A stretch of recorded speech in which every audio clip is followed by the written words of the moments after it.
बिस्मिल्लाहिर्रहमानिर्रहीम। अस्सलाम वालेकुम। वीनस स्पोर्ट्स के साथ आपका मेज़बान शहजादा मोइन हाजिर हैं। हम अपने प्रोग्राम में क्रिकेट, हॉकी, फुटबॉल और दीगर खेलों पर बात करते हैं और उसके साथ कोशिश करते हैं जो खेल ग्रास रूट लेवल पर खेले जाएं उसको अपने प्रोग्राम में डिस्कस करें। पाकिस्तान और न्यूजीलैंड क्रिकेट टीमों के दरमियान पहला one day match national stadium Karachi में खेला गया और पाकिस्तान क्रिकेट टीम ने 6 विकेटों से इस पहले वनडे मैच में कामयाबी हासिल की। 3 मैचों की सीरीज़ का पहला मैच यहाँ पर नेशनल स्टेडियम में खेला गया, बकिया 2 मैचेस भी नेशनल स्टेडियम कराची में खेले जाएंगे। बाबर आजम ने इस मैच में टॉस जीता था और टॉस जीतकर फील्डिंग करने का फैसला किया।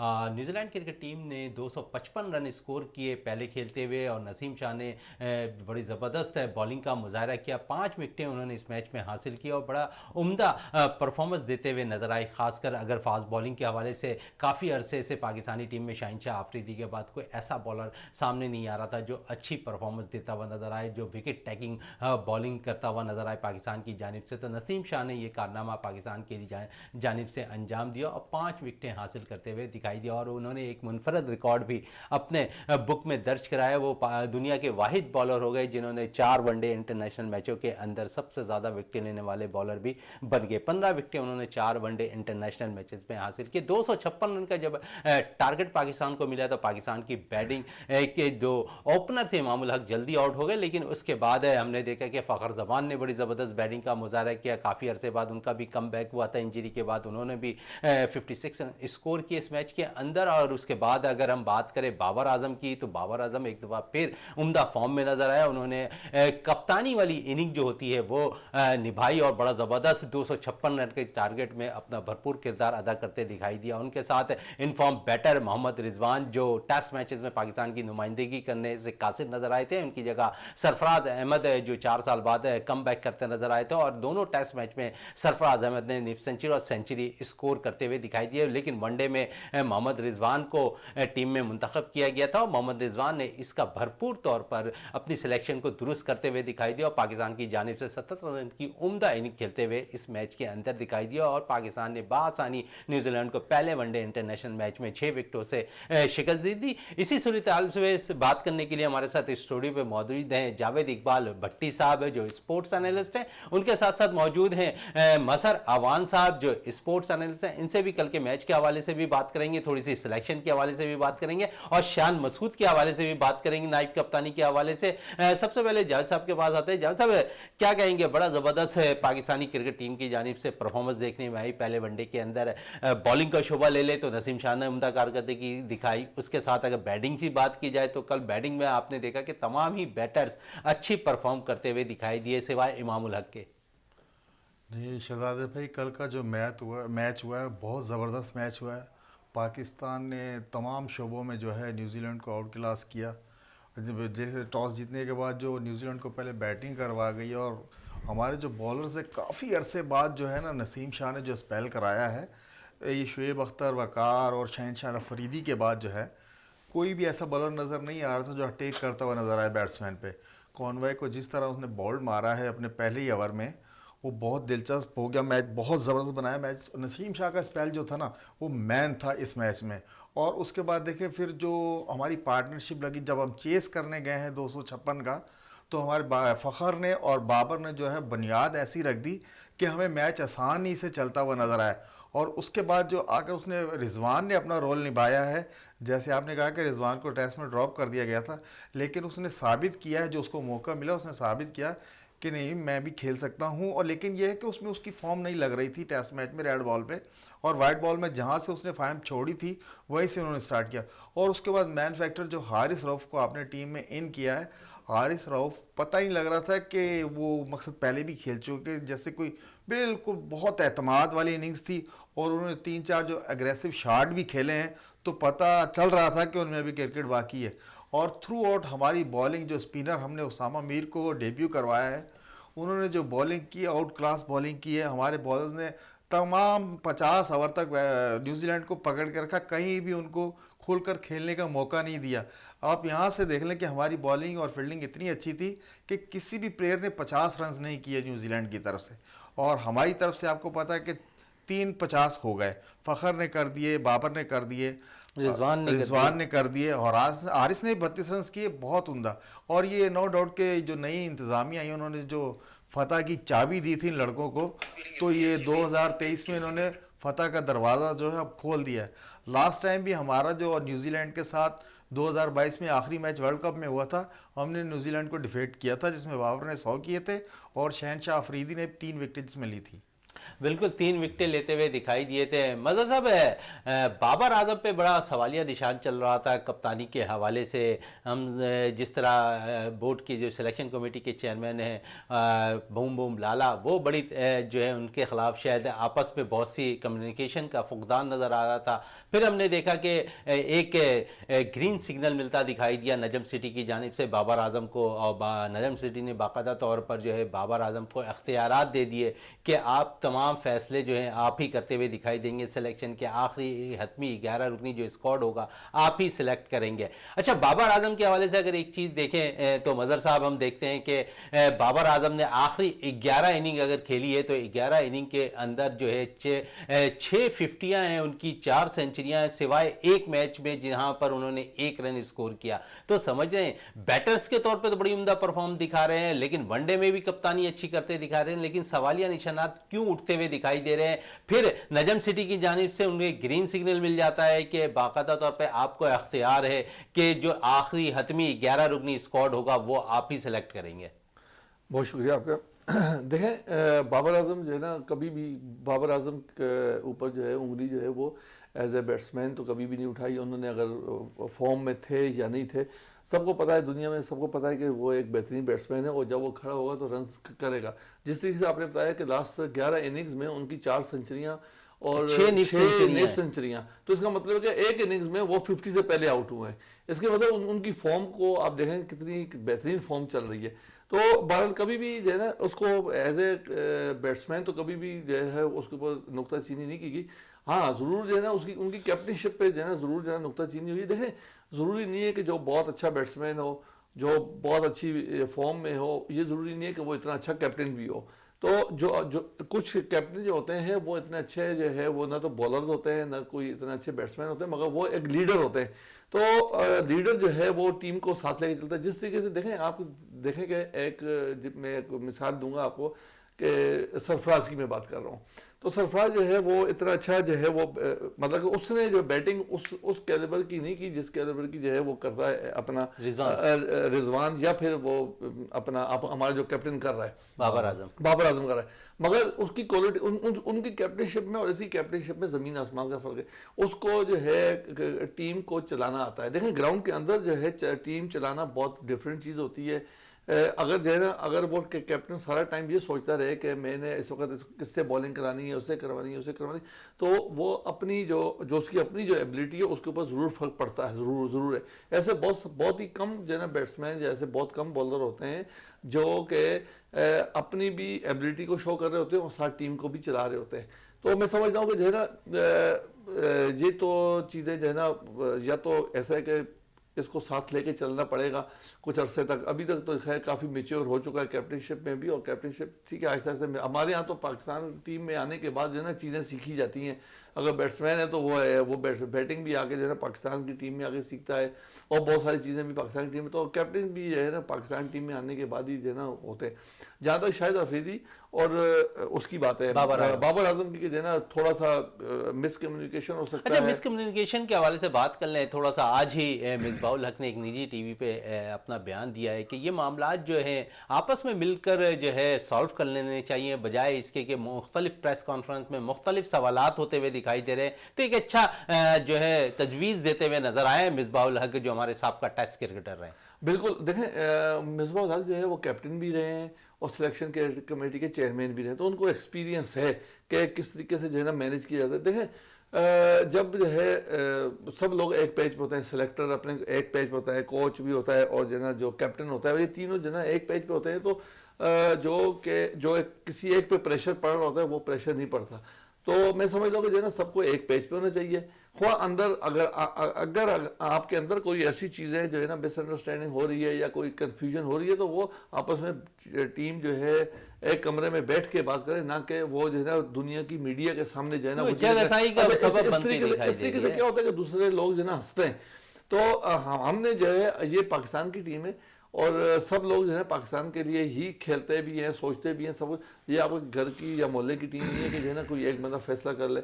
अगर शाहिद अफरीदी ने कोई ऐसा बयान दे दिया है तो वो भी बहुत बड़ा प्लेयर रहा है और जो है ना वो उसने भी वो भी जब कैप्टन था तो यकीनी तौर पे उसको भी ये हसरत होगी और ये उसको ये भी था कि मैं जो है ना जो टीम मैं सिलेक्ट करूं अपनी जो बेस्ट टीम लेके जाऊं। जो 15 लड़के आपने सिलेक्शन ने जब दे दिए, देखिए जी जब आपको सिलेक्शन कमेटी ने आपको 15 लड़के दे दिए इसका मतलब वो आपने बेस्ट दे दिए। अब उसकी मर्जी, कैप्टन की मर्जी के 15 में से 11 उसने कौन से खिलाने, क्योंकि उसने अंदर खिलाना है और उसने मैच जितवाना है। तो हम जो है देखिए सिलेक्शन कमेटी ने 15 दिए, हम जो है 15 के बारे में सिलेक्शन कमेटी से सवाल करें कि भाई आपने क्या दिया, क्या है। 15 जो दिए गए हैं वो कैप्टन को दे दिए गए। उससे सवाल ये किया कि मैच हारे हो या जीते हो, अगर हारे हो तो क्यों जीते, क्यों हारे हो, आपने कौन से 11 लड़के नहीं खिला, कौन से खिलाने थे, कौन से खिलाने। ये जो है दोनों चीज़ें जो है दोनों से पूछी जा सकती हैं। वो चेयरमैन जो है वो पाकिस्तान क्रिकेट बोर्ड को पूछ सकता है। तो ये नहीं होना चाहिए कि जो है ना चेयरमैन जो है वो सिलेक्शन कमेटी के चेयरमैन जो है वो अपनी बयानबाजी करके माहौल को ख़राब करे और कैप्टन जो है वो अपनी जो है ना वो करे, इससे माहौल ही ख़राब होता है। बिल्कुल माहौल ही ख़राब होता हुआ नज़र आता है, क्योंकि साफ़ियों का सवाल करने का सवाल का अख्तियारात होते हैं, लेकिन वहाँ पर अगर जवाबात दो तर्ज के अलग अलग आ रहे थे तो उनसे थोड़ी सी जग हसाई का सबब बनती हुई दुनिया भर के अंदर रहते हैं। जावेद इकबाल भट्टी साहब, आप ये बताएं कि मुझे जो नायब कप्तानी का मसला है शान मसूद के हवाले से, इस पर क्या कहेंगे। जिस तरह नायब कप्तानी में हम देखते हैं कि बाबर आजम खुद ये कहते हुए नज़र आ रहे हैं प्रेस कॉन्फ्रेंस में कि हो सकता है उनकी जगह बनती हुई 11 रुकनी स्क्वाड में नज़र नहीं आ रही है शान मसूद की। तो पाकिस्तानी सिलेक्शन कमेटी के चेयरमैन ने बाकायदा तौर पर अगर नामजद कर दिया है शान मसूद को वाइस कप्तान, तो बगैर वाइस कप्तान के पाकिस्तानी टीम जो है ग्राउंड के अंदर लड़ती दिखाई दे रही है। इस पर क्या कहेंगे आप? यार ये तो इस पे तो अफसोस ही किया जा सकता। आज तक कभी ऐसा नहीं हो कि वाइस कप्तान जो है ना वो बाहर बेंच पर बैठा हो। अब ये पसंद और नापसंद वाला केस है। पहले तो ये पता चले उसे नामजद किसने किया। सिलेक्शन कमेटी ने नामजद किया उसे वाइस सिलेक्शन कमेटी ने कप्तान। नामजद अगर किया है उन्होंने नामजद किया है तो नायब कप्तान तो टीम में खेल रहा होता है। ऐसा नहीं है कि आप अपनी पसंद और नापसंद के चक्कर में जी उन्होंने ये कह दिया तो मैं नहीं खिलाऊंगा, उन्होंने ये कह दिया तो मैं नहीं खिलाऊंगा। मैं समझ रहा हूँ शान मसूद के लिए कल मैच जब शुरू होना था उस दिन रात तक सकलैन मुश्ताक को, बोर्ड के जो ऑफिशियल्स हैं उनके भी फ़ोन आते रहे कि जी इन्हें जो है ना 11 में शामिल किया जाए। और ये झगड़ा काफ़ी देर तक चलता रहा, पूरी रात इसी में लगते रहे कि इसने खेलना है नहीं खेलना। लेकिन वही बाबर अटल फैसला कर लिया था कि भाई उसकी जगह नहीं बन रही। और आपको पता है कि उसने दिल से तस्लीम नहीं किया इसको नायब कप्तान। वो अभी तक नायब कप्तान शादाब को ही समझ रहा है, जबकि उसे पता होना चाहिए कि नई कमेटी ने उसका नाम अनाउंस कर दिया है। लेकिन आपने फिर आखिरी वक्तों में अफरीदी ने भी कह दिया कि नहीं भाई इसे नहीं खिला सकते। फिर आखिरी में नजम सेठी को मुदाखलत करना पड़ी है। उन्होंने कहा कि ठीक है जो आपने टीम अनाउंस कर दिए आप वही टीम ग्राउंड में उतारेंगे। फिर कहीं जाके ये मसला सॉल्व हुआ है। और ये नई जो इंतज़ामिया ने सोचना चाहिए, ये छोटी छोटी बातें नहीं, ये बहुत बड़ी बात है। आपने नायब कप्तान बनाया है और उसको बेंच पर बिठा दिया है। ये आपको पता है, ये दुनिया देख रही है कि ये नायब कप्तान इन्होंने बना के बेंच पे बिठाने के लिए बनाया है या टीम के लिए बनाया। अब नायब कप्तान कौन है? कोई भी नहीं था टीम में नायब कप्तान। ये आपको पता है नायब कप्तान बाहर बैठा हुआ था, पानी लेकर आना था उसने। तो ये ऐसा थोड़ी होता है कि नायब कप्तान गरीब को आपने पानी पे लगा दिया है, उसको ग्राउंड में होना चाहिए था। ये पहली दफा ऐसा बगैर नायब कप्तान के पाकिस्तान ने ये वनडे मैच खेला है। बिल्कुल, ये मैच नायब कप्तानी के बगैर खेलते हुए नजर आए। क्या कहेंगे मज़हर साहब, नायब कप्तानी का मसला तो चल ही रहा है टीम के अंदर, लेकिन हमारी टीम जो कारकर्दगी दिखाई है पहले वनडे में सब चीज़ें पसे पर्दा चली गई हैं, क्योंकि जीत के बाद सब एक चीज़ें अच्छी की तरफ राग़िब होते दिखाई देते। पाकिस्तानी फास्ट बॉलिंग का शोबा देखें तो पाकिस्तानी फास्ट बॉलर ने अच्छी बॉलिंग का मुजाहरा किया। फिर वनडे डेब्यू करने वाले हैं उसामा मीर ने बड़ी ज़बरदस्त बॉलिंग की, 10 ओवर में 42 रन देकर उसने 2 खिलाड़ी को आउट किया। और डेब्यू पर किसी भी बड़े बैट्समैन को आउट करना किसी भी बॉलर्स के लिए एक फख्र की बात होती है। क्या कहेंगे उसामा मीर के हवाले से? देखिए उसामा मीर ने जिस तरीके से बॉलिंग की है उसको लेकर आए और उसने पूरे एतमाद के साथ लेकर आए और उसने वो भरपूर अपने आप को एल करार दे दिया कि भाई मुझे जो आप लोगों ने सेलेक्ट किया है, सिलेक्शन कमेटी ने, उसका भरपूर उसने सबूत दिया है कि मैं इसके एल था और मुझे जो है ना मैं मैच खेला हूँ, और उसने जो है ना अपनी परफॉर्मेंस से साबित किया और बहुत अच्छी बॉलिंग की है। तो जो हम ये चीज़ें देखें इस वक्त जो है ना सिलेक्शन कमेटी नई चीज़ें देखें, हर चीज़ जो है नया आया है, तो इस पर प्रॉब्लम जो है ना थोड़ी सी मिसअंडरस्टैंडिंग और जो है ना कुछ कन्फ्यूजन ज़रूर है।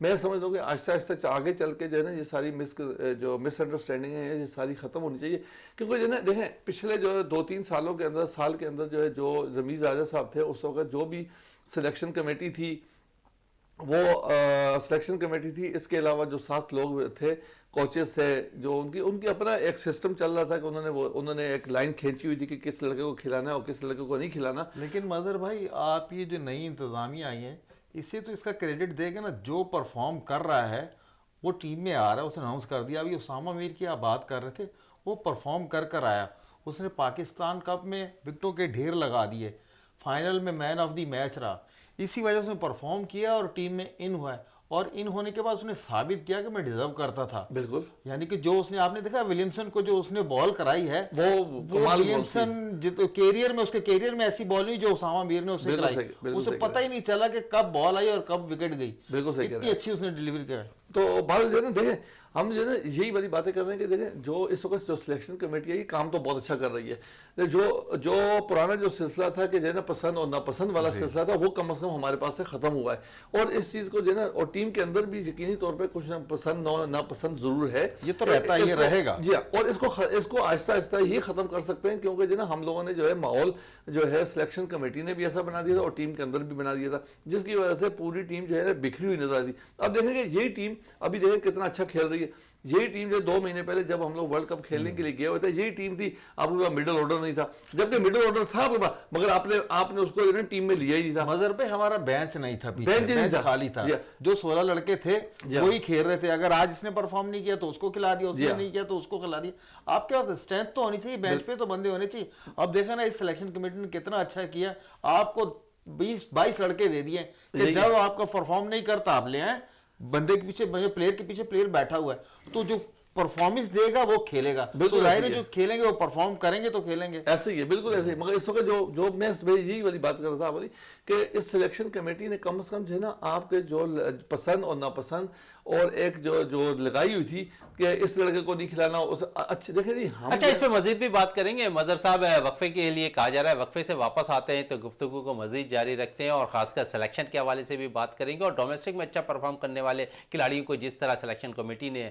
हतमी 16 रुकनी स्क्वाड में शामिल किया उस हवाले से भी बात करें और जिस तरह उन्होंने आकर टीम में परफॉर्मेंस दी, इस पर हम भी बात करेंगे। क्योंकि शाहिद आफरीदी का बड़ा बोल्ड फैसला हमने देखा कि इसमें नज़र आया सिलेक्शन कमेटी में, क्योंकि वो जिस तरह सिलेक्शन पूरी दुनिया में मशहूर हैं अपने जज्बाती फैसले के हवाले से, तो उन्होंने सिलेक्शन के मामलात में भी थोड़ा सा जज्बात का मुजाहरा किया और वहाँ पर उनकी सिलेक्शन अच्छी होती हुई दिखाई दी। मजीद इस पर बात करेंगे वक्फे के बाद।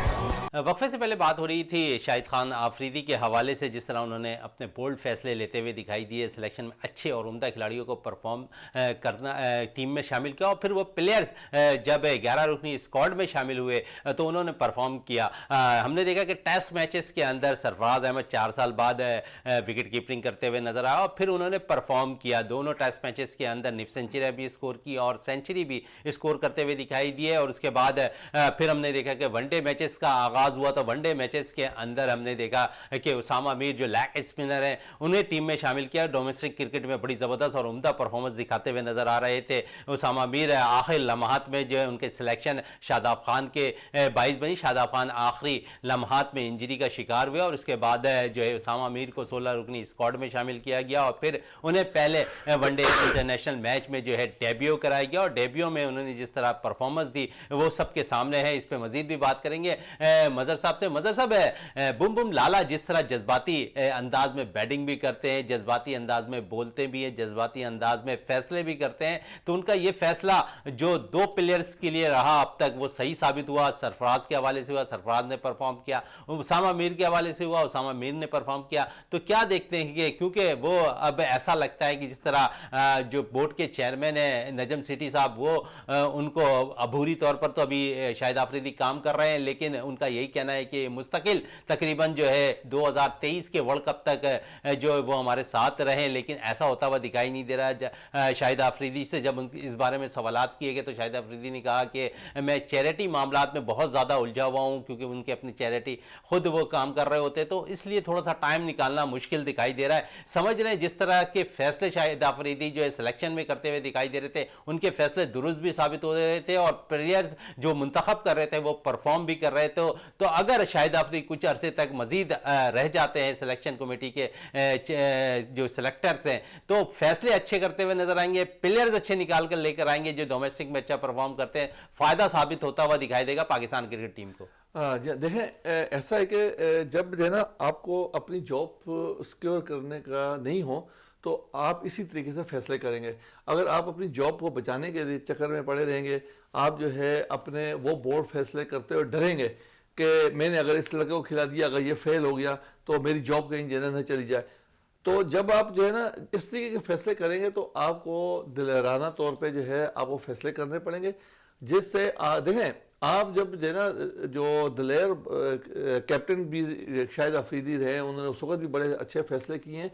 मगर देखें यहाँ पर इस वक्त जो ना जो हमारे सिलेक्टर हैं, जो सिलेक्टर हैं उन्होंने रज़ाक उसमें शामिल है, इसके अलावा जो है आपके साथ शाहिद आफरीदी शामिल है, दोनों के दोनों राउफ देखें तीनों के तीनों प्लेयर जो है इस वक्त नई नई क्रिकेट छोड़कर उन्होंने जो है ना किए हैं। ये वो वाले प्लेयर नहीं है जो कि जो है ना 10 साल पुराने या 15 साल पुराने वाले मॉडर्न क्रिकेट को जानते हैं और मॉडर्न क्रिकेट के ऊपर जो है ना काम कर रहे हैं, और ये लड़कों को जानते हैं, ये लड़कों के साथ रह चुके हैं, तो इस वजह से ये जो है जो भी फैसला अच्छा लड़कों को जानते हैं, लड़कों के साथ रह चुके हैं। मजहर साहब, बड़ी अच्छी बात है शाहिद आफरीदी की, वो 1-to-1 प्लेयर से भी बाकायदा टेलीफोन पर भी उनसे बाकायदा खुद जाकर मिल भी रहे हैं और उनके मेयार के मुताबिक, उनकी सिलेक्शन के मुताबिक, उनकी फिटनेस के मामलात के ऊपर वो डायरेक्टली 1-to-1 बात भी कर रहा है। तो एक सिलेक्टर का अच्छा फैसला देख रहे हैं आप? देखें इस तरीके से जो है ना जब आप प्लेयर के साथ जो है ना, देखें हमारे यहाँ जो है ना जो सिलेक्टर बैठे होते हैं या ऊपर के लोग बैठे होते हैं, वो उनसे जो है प्लेयर इतने ज़्यादा डरे हुए होते हैं कि उनसे बात करते हुए कि भाई हमने ये बात कर ली, ये हो जाएगा, हम बाहर हो जाएंगे।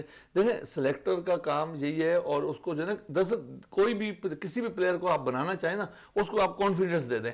जब आप उसको कॉन्फिडेंस देंगे तो यकीनी तौर पे वो अच्छा प्लेयर बनेगा। और अगर आप उसको डरा देंगे भाई आपका ये आखिरी मैच है, इसके बाद आपका आखिरी मैच है, वो तो बेचारा पहले अपने आप को सेव करने के चक्कर में ही आउट हो जाएगा। जब आप किसी प्लेयर को जो है कॉन्फिडेंस देते हैं, देखें जी अभी आपने जो है जिस तरीके से फैसला देखें कितना दिलराना के 3 साल 2-2.5 साल तक जो है आपका जो है कैप्टन जो है सरफराज जो है वो बाहर बैठा हुआ था, 4 साल बाहर बैठा था बेचारा जो है ना 49 टेस्ट मैच पे खड़ा रहा। वो तो उसने तो ये भी बोल दिया कि मुझे पता नहीं था कि मैं जो ना 50वां टेस्ट मैच भी खेल सकूंगा कि नहीं खेल सकूंगा। मगर जब वो टीम के अंदर आया, जब आपने उसको कॉन्फिडेंस दिया, तो उसने एक तो मैन ऑफ द सीरीज बना, बेस्ट बैट्समैन बन गया, और उसने जो है किस तरीके से खेला। हमारे यहाँ सिर्फ और सिर्फ इस चीज़ की कमी है कि हम लोगों को किसी भी प्लेयर को अगर लेकर आते हैं तो उसको मुकम्मल तौर पे लेकर आए, उसको मुकम्मल तौर पे कॉन्फिडेंस दें। ऐसा नहीं हो कि आप अपने सर के ऊपर से बोझ उतार रहे हैं। ऐसा नहीं है कि जो ना आपको मीडिया या दूसरे लोग जो ना कह रहे हैं कि भाई इस प्लेयर को खिलाना है, तो आपने जो ना अच्छे दिल से नहीं बल्कि आपने बोला कि इसको ऐसी जगह पे डालूंगा जहाँ पर ये फेल हो जाए। तो हमने जो है देखे एक लड़का जो प्लेयर जो बनता है ना, उसकी बहुत लंबी स्ट्रगल होती है। वो अंडर 16 खेलता है, अंडर 19 खेलता है, फर्स्ट क्लास खेलता है, उसके बाद ऊपर आता है, फिर जाकर निकलता है। तो हमें जो है जो भी प्लेयर अगर पाकिस्तान टीम के अंदर आता है उसको 100% कॉन्फिडेंस देना चाहिए और साथ उसको बैक करना चाहिए कि अगर किसी वजह से वो एक मैच में फेल हो गया है, किसी ऐसी बॉल पे हो गया है, आउट हो गया, उसको बिठा के बोलेंगे भाई इस वाली बॉल पे कोई भी आउट हो सकता था, तो वो यकीनी तौर पे जो है ना नेक्स्ट मैच में अच्छा करने की कोशिश करेगा। ये शाहिद अफरीदी जो इस वक्त काम कर रहे हैं, देखें जी आपको 1 महीने पहले कोई टीम कुछ और थी, आपने नया सेलेक्टर लेकर आया, दिलेर लेकर आया, कॉन्फिडेंस दिया, आपने टीम को चेंज कर दिया। वही टीम है ना सर, यही वही टीम थी जिसके अंदर जो है ना आपके पास मिडल ऑर्डर नहीं था, आज देख रहे हैं कि मिडिल ऑर्डर के पीछे मिडिल ऑर्डर बैठा हुआ है। बिल्कुल, मिडिल ऑर्डर पे मजीद भी बात करेंगे, मिडिल ऑर्डर पे थोड़ी बात कर लें हारिस सोहेल के हवाले से। जावेद साहब, 2 साल के अरसे के बाद कमबैक करते हैं हारिस सोहेल।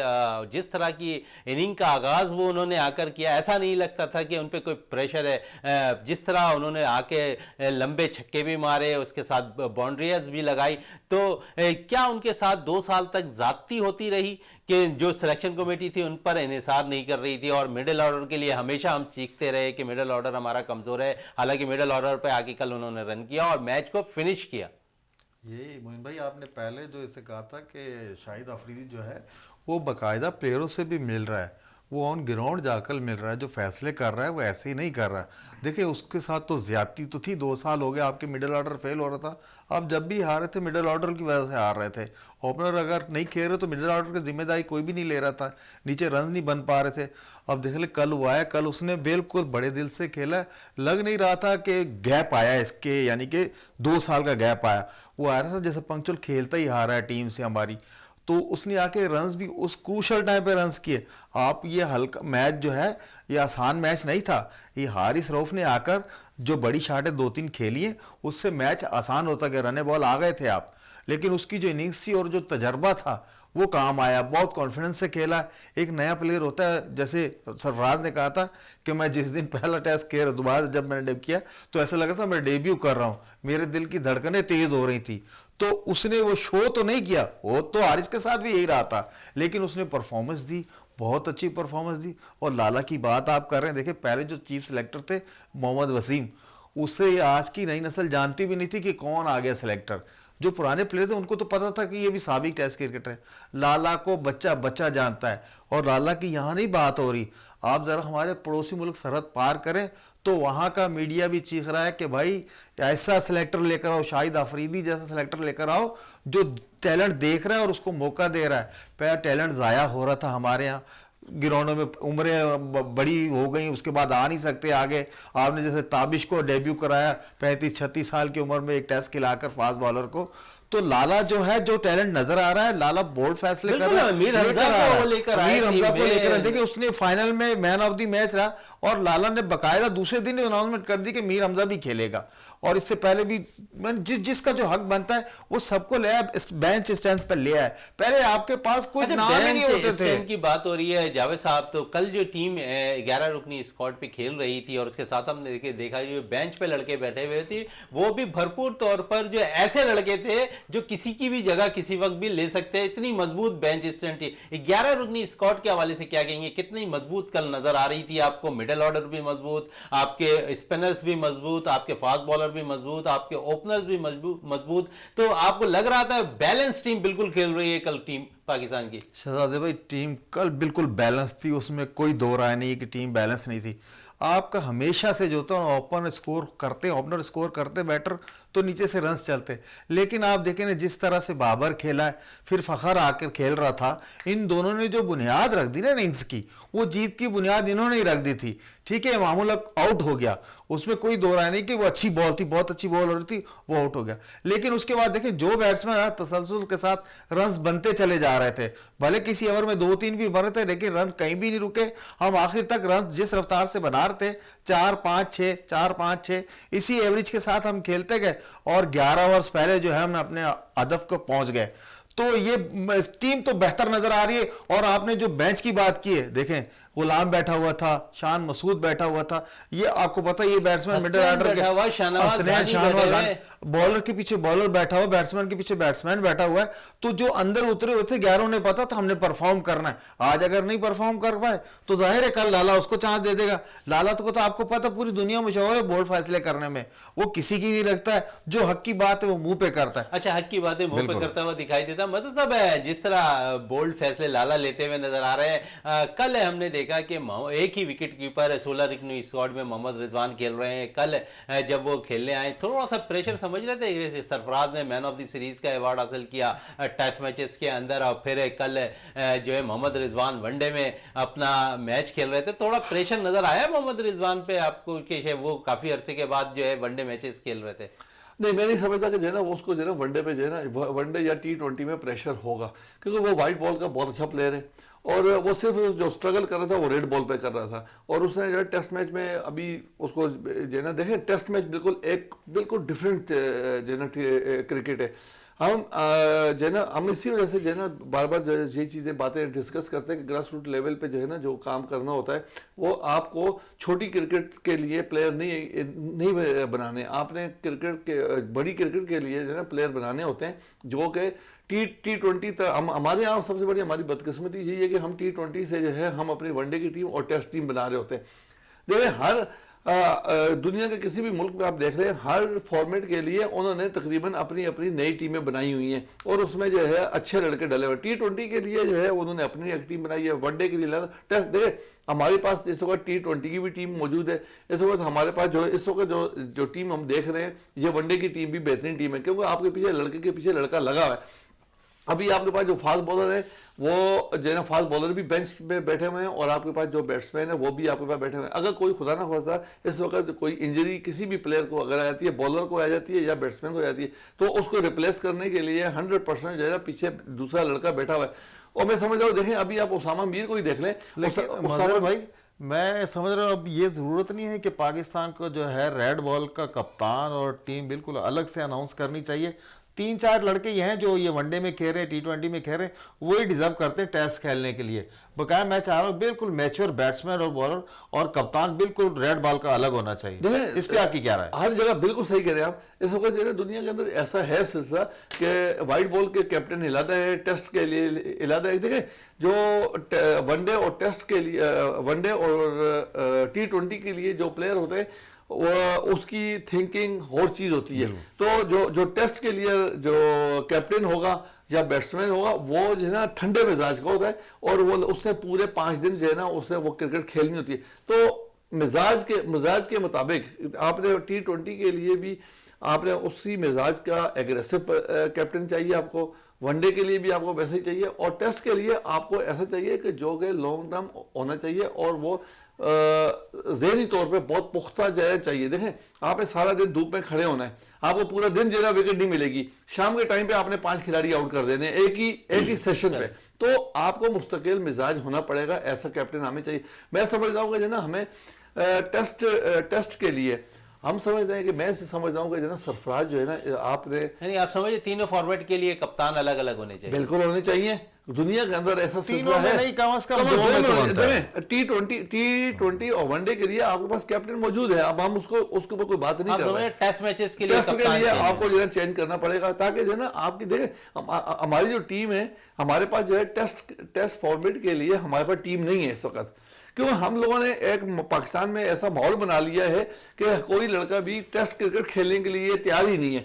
वो शॉर्ट फॉर्मेट में खेलना चाहता है, टी20 में जो है 3 घंटे खेलना चाहता है, ज़्यादा ज़्यादा वनडे खेलना चाहता है, क्योंकि इसके अंदर जो है आपने पैसा इतना देख दिया। हर प्लेयर ये चाहता है कि मैं अगर पूरा दिन अगर 5 दिन में अपनी एनर्जी ज़ाया करने से बेहतर है मैं एक टी20 खेल के मैं उतने ही पैसे कमा लूंगा। तो हमने ऐसा माहौल बना लिया है, ऐसा सिलसिला बना दिया जिसकी वजह से हमारे पास टेस्ट क्रिकेटर कम नजर आ रहे हैं। ये हमारी बदकिस्मती है कि हमने जो है 5 डे क्रिकेट पर तवज्जो कम देते हुए नजर आए। जावेद साहब थोड़ी सी बात हम टेस्ट वनडे रैंकिंग के हवाले से भी कर लें। आज आईसीसी की वर्ल्ड सुपर लीग रैंकिंग जारी हुई है जिसमें पाकिस्तानी टीम 19 मैचेस में जो है 130 पॉइंट के साथ दूसरे नंबर पर आ गई है। कल के मैच के बाद तो पाकिस्तान के लिए एक अच्छा शगुन है कि पाकिस्तानी बैटर्स भी अच्छा परफॉर्म कर रहे हैं, बॉलर्स भी, और पाकिस्तान कामयाबी हासिल कर रहा है। रैंकिंग अच्छी हो रही है आईसीसी पे पाकिस्तान की, तो क्या कहेंगे, ये चीज़ तो खुशाइंद है। ये बहुत खुशाइन है और इन्हें गोल्डन चांस मिल गया पाकिस्तान को नंबर 1 पर आने का। अगर आप इनको क्लीन स्वीप कर देते तो आप ऑटोमेटिकली नंबर 1 आ जाएंगे आईसीसी टेस्ट रैंकिंग में, वनडे रैंकिंग में आप पहले नंबर पर आ सकते हैं। आप में एबिलिटी भी है और आपकी टीम भी परफॉर्म कर रही, ये आ सकते हैं। और ये बहुत खुशी की बात है कि पाकिस्तान डायरेक्ट 6ठे से जो कल गया है, पहले 6ठे नंबर पे स्टैंड कर रहा था, अब दूसरे नंबर पर आया। और इंशाल्लाह अगर इन्होंने दोनों मैच मार दिए न्यूजीलैंड को तो इसमें कोई दो राय नहीं, पाकिस्तान पहले नंबर पर आ सकता है। अच्छा, पाकिस्तान कल का मैच अगर मार देता है तो समझ रहे हैं कि जो नौजवान बेंच पे बैठे हुए हैं उन्हें मौका मिलना चाहिए तीसरे वनडे में। बिल्कुल मौका मिलना नहीं चाहिए, मौका मिलेगा। अगर ये कल का मैच जीत जाते हैं तो जो मकसद 2-3 लड़के बैठे हुए हो सकता है गुलाम को चांस मिल जाए, धानी को चांस मिल जाए, ये 2 का तो कंफर्म है। लेकिन वो शान मसूद का तो नज़र ही नहीं आ रहा टीम में, क्योंकि वो तो नायब कप्तान है, वो तो बाहर ही रहेगा ना, सारे एक कप्तान बाहर भी चाहिए। और जैसे मजहर भाई बात कर रहे थे टेस्ट की, टेस्ट जो शेड्यूल जारी करते हैं, पहले जब भी कोई भी टीम आती थी या कहीं दूसरे मुल्क में हम जाते थे तो कम से कम 1 से 2 से 3 जो है 6 रोज़ा मैच रखे जाते थे। वहाँ जो नए लड़के थे वहाँ परफॉर्म करते थे और पता चल जाता था कि ये टेस्ट मैच खेलेगा या नहीं खेलेगा। लेकिन अब पता नहीं ये कौन सी इंतज़ामिया बैठी है, हमारी क्रिकेट बोर्ड क्या कर रहा है, टीमें आ रही हैं डायरेक्ट आप टेस्ट ही खिला रहे हैं उन्हें, वनडे खिला रहे हैं या T20 खिला रहे हैं, 3 रोज़ा या 4 रोज़ा कोई मैच ही नहीं होता। ये लाला को इस पे भी तवज्जो देनी चाहिए। बड़ी अच्छी बात आपने कही कि इस पे किसी ने अब तक ऐसी कोई आवाज नहीं उठाई है साहब, क्योंकि हम देखते हैं हमारी टीम अगर गैर मुल्की दौरे पर जाती है तो वहां आपको 6 रोज़ा मैच भी मिलते हैं, 5 रोज़ा मैच, 4 रोज़ा मैच मिलते हैं, जहां परफॉर्म अपने प्लेयर जो है अपनी प्रैक्टिस के तौर पर जो है अच्छा परफॉर्म करते हुए दिखाई देते हैं। मजहर साहब थोड़ी सी पिच के हवाले से भी बात कर लें। न्यूजीलैंड कप्तान जो है केन विलियमसन ने कहा है कि विकेट बड़ी अच्छी थी कल की, कुछ रन हमने कम किए जिसके बेस पे शायद पाकिस्तान को एडवांटेज हासिल हुआ, पाकिस्तानी बैटर्स ने बासानी चेस करते हुए दिखाई दिए। तो विकेट के हवाले से क्या कहेंगे, क्योंकि अब विकेट बड़ी तनकीद होती रही विकेटों के हवाले से, पिचेस के पे अब समझे कि ऐसी पिच कल बनी थी जहां पर बॉलर्स को भी हेल्प होती हुई नजर आ रही थी, बैटर्स को भी, और उसके साथ साथ स्पिनर्स भी ब्रेक होता हुआ बॉल नजर आ रहा था। देखें जी, जब पिच जो है ना, पिच हम ये इस वक्त जो है ना, जो बाज़ लोग इल्ज़ाम लगा रहे हैं कि पिच बनाने वाले जो है ना, जो इक्वेटर हैं वो उनकी वजह से जो है ना पिच जो है ना सही नहीं बन रही, ऐसी बात नहीं है। जब कैप्टन जो है या सिलेक्शन कमेटी या कोच जो है आपस में मिलके बैठते हैं और उस जो है ना स्टेडियम जो है जो पिच बनाने वाला बंदा है उसको बताया जाता है कि मुझे जो है ना पिच फास्ट बॉलर की चाहिए या मुझे स्पिनर की चाहिए या उसको बैटिंग पिच चाहिए, वो वैसी ही पिच बना के देगा आपको। अगर आप उसको बोलेंगे भाई अच्छा, हमारी सबसे बड़ी बदकिस्मती ये थी कि हम जो है ना पिच बनाते किस तरीके की, ना तो हमारे पास बॉलिंग लाइन थी, ना हमारे पास कोई अच्छे स्पिनर थे, ना हमारे पास बैट्समैन थे। जिस तो तीनों चीज की इससे मैं आपसे इख्तलाफ करूंगा। हमारे पास सब कुछ था। देखिए विकेटें जो है ना, जो कराची की विकेट थी ना, जिस हम जो बचपन से देखते चले आ रहे हैं, कल जिस पे मैच हुआ था वो है कराची की विकेट। आप उस पे टेस्ट भी खिला सकते थे, बैट्समैन को भी मदद दे रही थी, फास्ट बॉलर को भी, स्पिनर को भी। ये होती कराची की विकेट, ये तारीख है कराची की। आपने जो विकेट डेड विकेटों पे खिलाया था तो प्लेयर्स उसमें क्या करते, प्लेयर्स आपके पास थे, यही लड़के थे जिन्होंने परफॉर्म किया। नसीम शाह सारा दिन लगा रहता था, टेस्ट मैच में विकेट नहीं मिलती थी। कल 5 मैच, पहली दफा न्यूजीलैंड के खिलाफ खेला, पहला वनडा और 5 विकेट ले गए। मेरा मकसद यही था ना। देखें जब देखें यहाँ पर आपको पता था कि आपकी बेंच स्ट्रेंथ है, आपके पास टीम पूरी है, आपके पास बॉलिंग भी पूरी है, आपके पास जो है स्पिनर भी पूरे हैं, आपके पास जो है वो बैटिंग भी पूरी। अब आपने ऐसी पिच बनाई है जिसके ऊपर जो है ना, अगर बैट्समैन अच्छा होगा तो वो बैटिंग अच्छी करेगा, अगर कोई बॉलर फास्ट बॉलर अच्छा है तो उसको भी हेल्प आउट करेगी, और स्पिनर अगर अच्छा है तो स्पिनर को भी हेल्प आउट करेगी। ये पिच ऐसी बनाई जाती। मगर जब आप टेस्ट मैच में चले जाते हैं तो टेस्ट मैच में खुसूसी तौर पे जो है ना कैप्टन से पूछा जाता है कि आप ये बता दें कि भाई आपको पिच चाहिए कैसी। आप कह रहे हैं कि जो ना आपके पास सब कुछ मौजूद था, सब कुछ मौजूद था, मगर मौजूद जो है ना टीम के अंदर नहीं था, टीम से बाहर था वो। नहीं सर, ये बहुत सी चीजें इस पे चल रही थी। थोड़ी सी बात है बीपीएल की भी कर लें। जावेद साहब क्या कहेंगे, कल बीपीएल में बड़ा जबरदस्त मैच रहा, 2 पाकिस्तानी बैटर्स ने जो है बीपीएल के अंदर सेंचुरी स्कोर की। आजम खान की बात कर लें तो उन्होंने जो है 109 रन स्कोर किए। मुखालिफ जो टीम की जानिब से खेलते हुए नजर आए थे वहां पर हमने उस्मान खान साहब, उन्होंने बड़ी जबरदस्त परफॉर्म किए। उन्होंने 103 रन की बल्लेबाजी करते हुए नजर आए और अपनी टीम को जो है बाकायदा तौर पर फतह भी दिलाया। क्या कहेंगे इन दोनों नौजवान बैटर्स के हवाले से? उस्मान खान जो है बाकायदा तौर पर कोयटा ग्लैडिएटर्स की PSL में नुमाइंदगी करते हैं, तो समझ रहे हैं कि पाकिस्तान के पास टैलेंट T20 में बहुत नजर आ रहा है। ये बड़ी खुशाइंदा बात है। और देखें दोनों पाकिस्तानी प्लेयर और एक ही मैच में, बिल्कुल ऐसे ही दोनों मुख्तलिफ टीमों से, एक खुलना से खेल रहा था और एक चिटागांग से खेल रहा था, लेकिन देखिए दोनों ने 100 किए हैं और डिजर्व कर रहे हैं लड़के। हमारे लड़के देखिए टैलेंट, देखिए बाहर वालों को पता चल रहा है कि टैलेंट है उनमें, खेल के दे रहे हैं। और अभी आप देखें PSL शुरू होगा और मजे की बात यह है कि दोनों प्लेयर जो थे कोयटा ग्लैडिएटर से ही थे। आजम बाद में चला गया, लेकिन उस्मान खान जो Gladiators कोयटा से से खेल रहा है, अभी तक खेल अभी रहा भी खेल रहा है, है। ये बड़ी खुशी की बात है।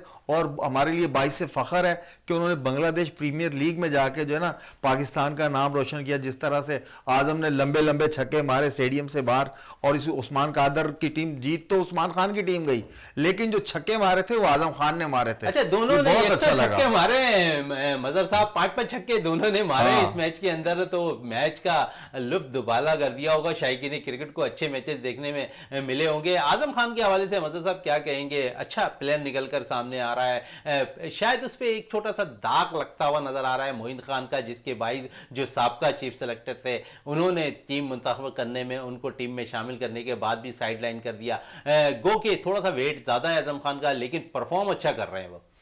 देखें, ये बात बिल्कुल सही है कि जो है ना हम लोग जो है वो प्लेयर को नहीं देखते, हम जो है उसको किसी और नज़र से देख रहे होते हैं।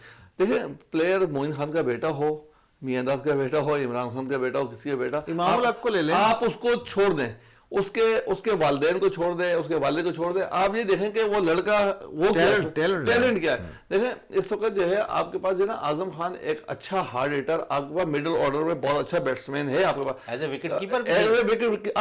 देखिए, हमारे यहाँ सबसे बड़ा मसला एक ये हो गया है कि अगर विकेट कीपर बैट्समैन है तो हमने विकेट कीपर बैट्समैन ही खिलाना है, उसको कहीं और यूज ही नहीं कर सकते।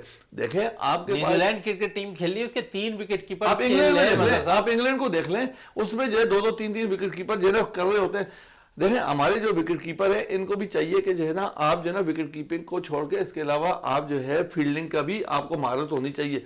मगर हमारे यहाँ ये छाप लग गई है कि जो अगर विकेट कीपर बैट्समैन है तो विकेट कीपर बैट्समैन ही एज ए खेलेगा, वो एज ए बैट्समैन नहीं खेल सकता। तो ये हम लोगों को सोचना चाहिए कि जो है ना हम एक अच्छे बैट्समैन को क्यों ज़ाया कर रहे हैं। अगर वो विकेट कीपर बैट्समैन है तो आपको एज है, खुदा ना खास्ता किसी मैच में आपको कोई प्रॉब्लम आ जाती है तो आपके पास जेन्युइन विकेट कीपर मौजूद है, आप उसको विकेट कीपिंग करा सकते हैं। अगर वो अच्छा बैट्समैन है तो उसको एज ए देखिए, हमारे यहाँ ये कोई बंदा अपनी सीट छोड़ने के लिए तैयार नहीं होता। जो है रिजवान के अंदर ये एक एडवांटेज ये है, वो ऑलराउंडर मैं उसको समझता हूँ, वो जो है उसकी जो है वो विकेट कीपर बैट्समैन भी है और वो विकेट कीपिंग उससे उतार भी दें तो वो एज ए फील्डर भी बहुत अच्छा फील्डर है। आप उसको एज ए बैट्समैन खिला सकते हैं, आप जो है दूसरे लड़के को as a wicket keeper batsman खिला सकते हैं।